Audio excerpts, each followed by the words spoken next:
नमस्कार बच्चों। मैं आपको कुछ एक ख़ास बात बताता हूँ।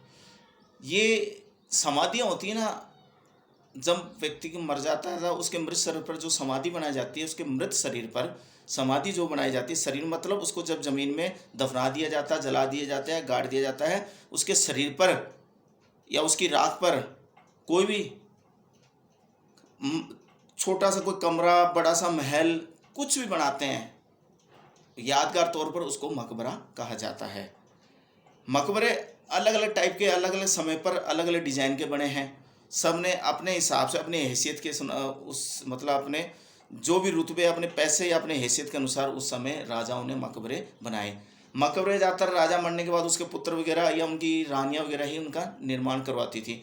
अब हम जैसे मकबरों की बात करते हैं, मकबरे की बात करें तो खास महत्वपूर्ण आता है नाम अकबर बादशाह का। अकबर अपने भारत का सबसे ताकतवर, शक्तिशाली, साम्राज्यवादी और धर्मनिरपेक्ष, उसको शहंशाह कहा जाता है। तो उनकी मृत्यु होने के बाद में उनकी जो समाधि या मकबरा उन पर बनाया गया था, वो सिकंदरा में, मतलब अकबर को सिकंदरा में दफनाया गया था। वहीं पर सिकंदरा में अकबर का मकबरा बनाया गया था जो पिरामिड नुमा था। अब दूसरे बात करते हैं जहांगीर। अब जहांगीर की मृत्यु हुई थी लाहौर में, तो लाहौर में ही उनका मकबरा बनाया गया था। अब आती है बाबर। बाबर की मृत्यु, वैसे बाबर की मृत्यु हुई थी दिल्ली में थी, ये आगरा में, लेकिन उसको दफनाया गया था काबुल। क्यों? क्योंकि बाबर की अंतिम इच्छा थी कि मैं मरने के बाद में मुझे मेरी मातृभूमि पर वहीं दफनाना। उसकी मातृभूमि थी काबुल। तो बाबर का मकबरा कौन सी जगह है? काबुल। अब बात आते हैं हुमायूं।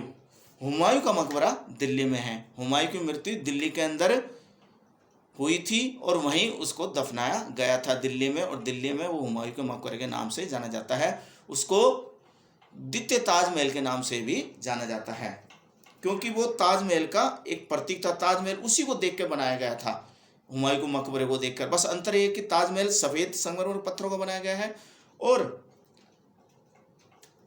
हुमायूं का जो मकबरा है वो लाल पत्थरों से बनाया गया था। हुमायूं के मकबरे में मीनारों का इस्तेमाल नहीं किया गया और इसके अंदर ताजमहल में मीनारों का इस्तेमाल किया गया था।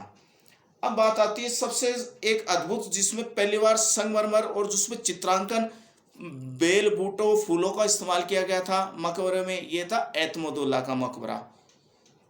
ये आगरा के अंदर है। और फिर बात आती है बहादुर शाहजहां का, जो अंतिम बादशाह था भारत का, उसका मकबरा कहाँ था? रंगून, बर्मा में।